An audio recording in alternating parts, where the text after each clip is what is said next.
Hello मेरे 10th class के प्यारे प्यारे स्टूडेंट्स, कैसे हैं आप सभी। उम्मीद करता हूँ आप सभी अच्छे होंगे और आप लोग अपनी स्टडी का, अपनी फैमिली का और अपनी फिटनेस का बहुत ही अच्छे से ख्याल रख रहे होंगे। तो आज की इस वीडियो में हम समझने वाले हैं 10th क्लास हिस्ट्री का चैप्टर नंबर 1 है, जिसका नाम है यूरोप में राष्ट्रवाद का उदय।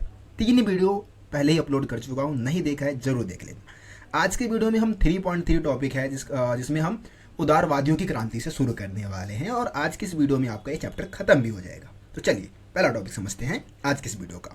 तो टॉपिक का हेडिंग है उदारवादियों की क्रांति। देखिए यहाँ पे हम बात कर रहे हैं 1848 की। लगभग 1848 में क्या होता है, उदारवादियों की एक क्रांति शुरू होती है और इसका नेतृत्व किसने किया था। नेतृत्व जो किया था वो पढ़े लिखे मध्यम वर्ग ने, मतलब मिडिल क्लास जो लोग थे, उन्होंने इस क्रांति का नेतृत्व किया था। अब ये जो क्रांति था कहाँ कहाँ हुआ था, देखिए जर्मन, इटली, पोलैंड, ऑस्ट्रेलिया, ठीक है, ये सारे साम्राज्य में ये क्रांति चले थे। अब इस क्रांति के माध्यम से क्या डिमांड किया गया, क्या मांग किया गया था, तो भाई राष्ट्र के एकीकरण की मांग की गई थी कि जो जितने भी, जैसे आपको पता है जर्मन, इटली, ये सारे अलग अलग टुकड़ों में बटे हुए थे, तो राष्ट्र के एकीकरण की मांग की गई, संविधान के निर्माण की मांग की गई, इसके अलावा संसदीय शासन प्रणाली की स्थापना करवाने की भी मांग की गई और संगठन बनाने यानी कि पार्टी वगैरह बनाना है तो उसकी भी मांग की गई थी। अब इसके लिए क्या किया गया भाई, एक संसद बनाना था। तो यहाँ पे क्या है, फ्रैंकफर्ट शहर की हम बात करते हैं। फ्रैंकफर्ट शहर जो कि जर्मनी का एक शहर था, है ना। यहाँ पे सेंट पॉल नाम का एक चर्च है, वहाँ पे बहुत सारे लोग इकट्ठे होते हैं, जैसे कि मध्यम वर्गीय जो भी पेशेवर लोग हैं या फिर व्यापारी है ना, धनी कलाकार है, वो सब यहाँ पे क्या होते हैं, इकट्ठे होते हैं। तो इसमें से 18 मई 1848 की बात करें तो 831 क्या थे सदस्य जो थे, प्रतिनिधि जो थे वो चुने गए थे और उन्होंने क्या किया, एक जर्मन राष्ट्र का एक संविधान बनाया था, ठीक है। और राजा जो फेडरिक विल्हेम थे, ठीक है, वो राजा वहाँ पे थे, लेकिन उन्होंने क्या किया, इस संविधान को नहीं माना, ठीक है। ये जो संसद बना था उसको उन्होंने क्या कर दिया, भंग कर दिया। तो कहीं ना कहीं ये भी क्रांति क्या रही, असफल रही। उम्मीद करता हूँ आपको ये टॉपिक समझ में आ गया होगा। अब हम अगले टॉपिक की बात करते हैं। अगला टॉपिक है 4.1 जर्मनी का एकीकरण। देखिए जर्मनी की हम बात करें तो जर्मनी जो था उसमें 39 राज्यों में बटा हुआ था। 39 जो स्टेट थे उसमें बटे, छोटे छोटे राज्यों में बटा हुआ था। इसमें से सबसे शक्तिशाली जो था और सबसे प्रमुख जो था वो प्रसिया था, क्या इसको हम प्रसा भी बोलते हैं, ठीक है। और जर्मनी के ज़्यादातर हिस्सों पे किसका नियंत्रण था, ऑस्ट्रिया का नियंत्रण था, ठीक है। ऑस्ट्रिया ने क्या कर रखा था, यहाँ पे नियंत्रण जटा रखा था।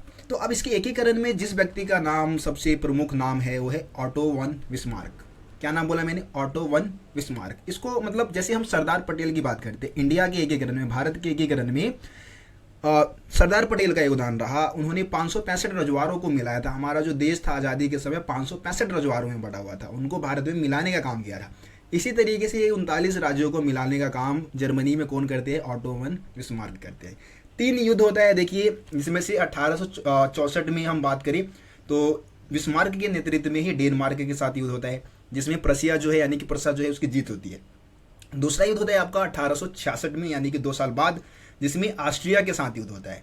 और उसके बाद जब ऑस्ट्रिया के साथ युद्ध होता है उसमें भी जर्मनी की जीत होती है, प्रसिया की जीत होती है। और उसके बाद जो प्रसिया मतलब जो जर्मनी की और जो दूसरे राज्य होते हैं वो भी ऑटोमन बिस्मार्क के साथ मिल जाते हैं, प्रसिया के साथ आ जुड़ते हैं, ठीक है। अब तीसरा जो युद्ध होता है वो 1870 में होता है फ्रांस के साथ, और इसमें भी जर्मनी की विजय होती है। मतलब 7 सालों तक युद्ध चला और बहुत सारे एरिया को उन्होंने, प्रसिया ने क्या किया, कब्जे में लिया।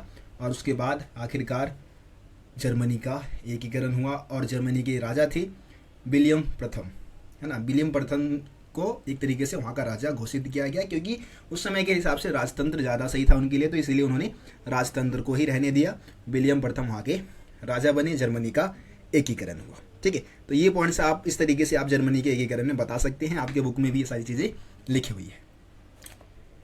तो देखिए यहाँ पे हम सार्डिनिया की बात करें तो सार्डिनिया जो था वो बहुत ज़्यादा शक्तिशाली, सबसे ज़्यादा शक्तिशाली राज्य था इटली का। और यहाँ पे जिस राजा का शासन था उसका नाम था विक्टर एमिनुएल द्वितीय। तो विक्टर जो एमिनुएल द्वितीय थे वो एकमात्र इटालियन मतलब मूल के राजा थे। तो उन्होंने ही जिम्मा उठाया कहीं ना कहीं इटली के एकीकरण का। और उन्होंने क्या किया, उनके जो सार्डिनिया के जो प्रधानमंत्री थे, एक तरीके से प्रधानमंत्री हम कह सकते हैं, तो प्रधानमंत्री जो थे वो कैबूर थे, ठीक है, उनको बुलाया और 1848 में उनको ये जिम्मा दिया कि वो क्या करें, इटली के एकीकरण का जिम्मा उठाए।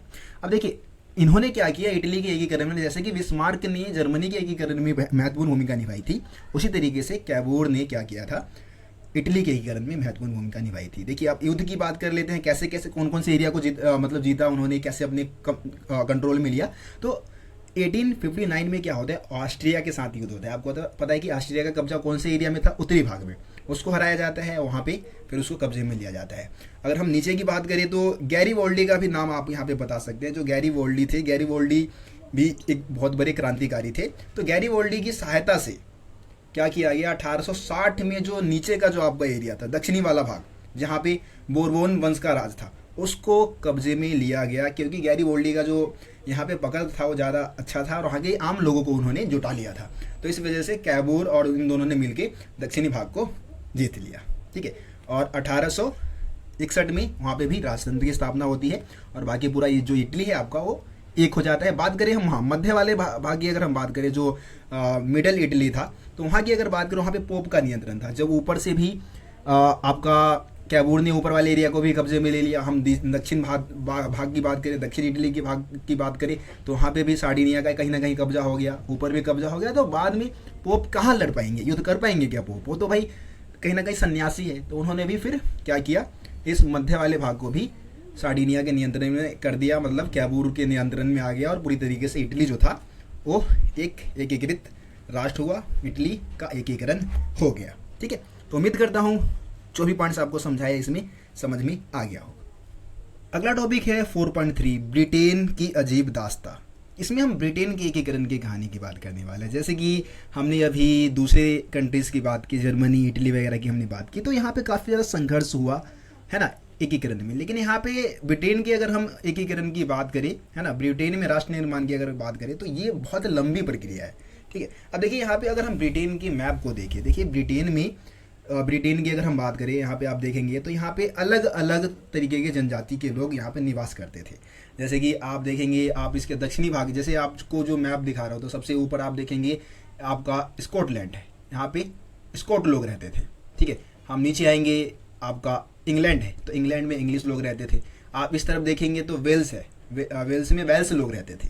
और आप इस तरफ अगर देखेंगे, जहाँ पे आपका एरो का निशान लगा हुआ दिख रहा है, तो ये है आपका आयरलैंड, तो यहाँ पे आयरिश लोग रहते थे। मतलब अलग अलग तरीके के लोग यहाँ पे निवास करते थे।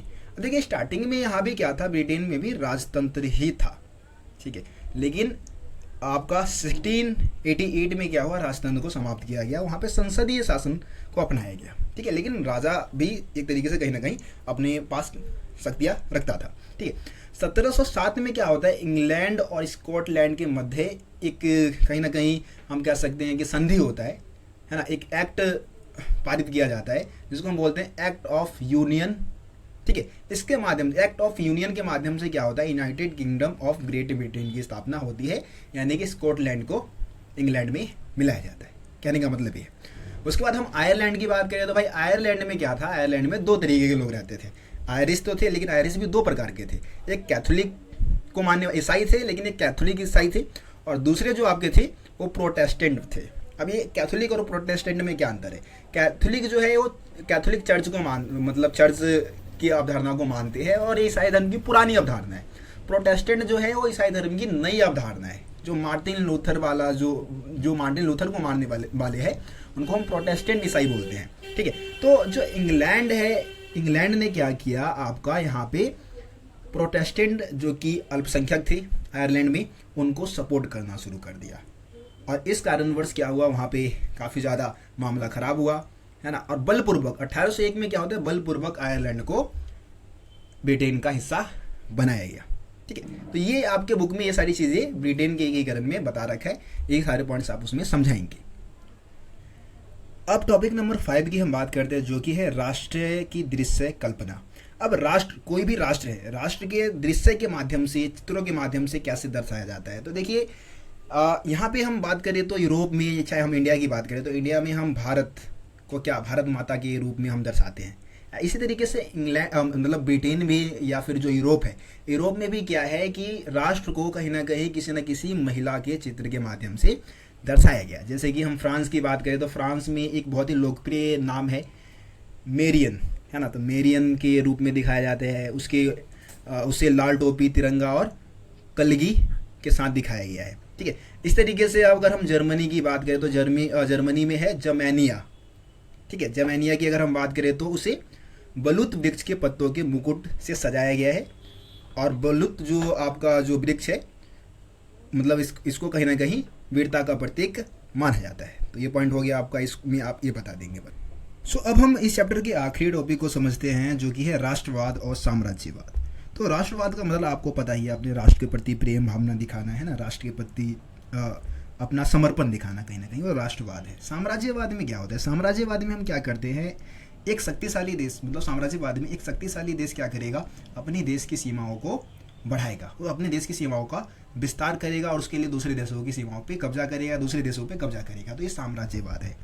अब देखिए यहाँ पे हम बाल्कन क्षेत्र के एग्जाम्पल के माध्यम से समझते हैं। बाल्कन आप देखेंगे कि यूरोप का ही एरिया है, आप मैप में देख भी पाएंगे बाल्कन एरिया में, जिसमें कि अगर आधुनिक समय की हम बात करें तो रोमानिया है, बुल्गारिया है ना, अल्बेनिया है, यूनान है, मैसिडोनिया है, ठीक है, सर्बिया है, ये सब क्या है, बाल्कन क्षेत्र है। बाल्कन क्षेत्र इन सबको बोलते हैं हम। तो ये काफ़ी ज़्यादा समृद्ध एरिया थे, इनके पास संसाधनों की बहुत कोई कमी नहीं थी।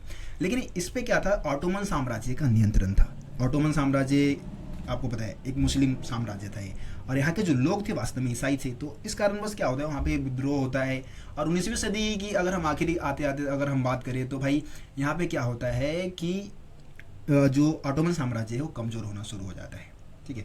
और इस तरीके से वहाँ पे विद्रोह होता है और ऑटोमन जो साम्राज्य है उसका शासन खत्म हो जाता है, मतलब बाल्कन क्षेत्र स्वतंत्र हो जाते हैं। अब क्या है कि यहाँ पे भी बहुत सारे देश जो आपस में लड़ने लग जाते हैं अपने पावर को बढ़ाने के लिए। लेकिन क्योंकि ये समृद्ध देश थे, इनके पास संसाधन बहुत ज़्यादा थे, तो जो यूरोप के पावरफुल जो देश थे उन्होंने क्या किया, इन एरियाओं पे कब्जा करने की कोशिश की, है ना, अपने साम्राज्यों का विस्तार करने की कोशिश की। और इसी कारणवश प्रथम विश्व युद्ध 1914 में हुआ था, ठीक है। तो ये है आपका चैप्टर यूरोप में राष्ट्रवाद का उदय। पूरे का पूरा चैप्टर आपको मैंने समझा दिया बिल्कुल आसान और सरल भाषा में, ठीक है। एनिमेशन के थ्रू चीज़ें आपको बताई गई है, पूरे यूट्यूब पे शायद ऐसा कंटेंट आपको प्रोवाइड नहीं कराया जाता। तो अगर आपको वीडियो पसंद आया तो भाई लाइक शेयर जरूर कर देना, चैनल को सब्सक्राइब भी कर देना। मिलते हैं आप लोगों से अगले वीडियो में, तब तक के लिए जय हिंद, जय भारत। आप सभी अपना ख्याल रखें।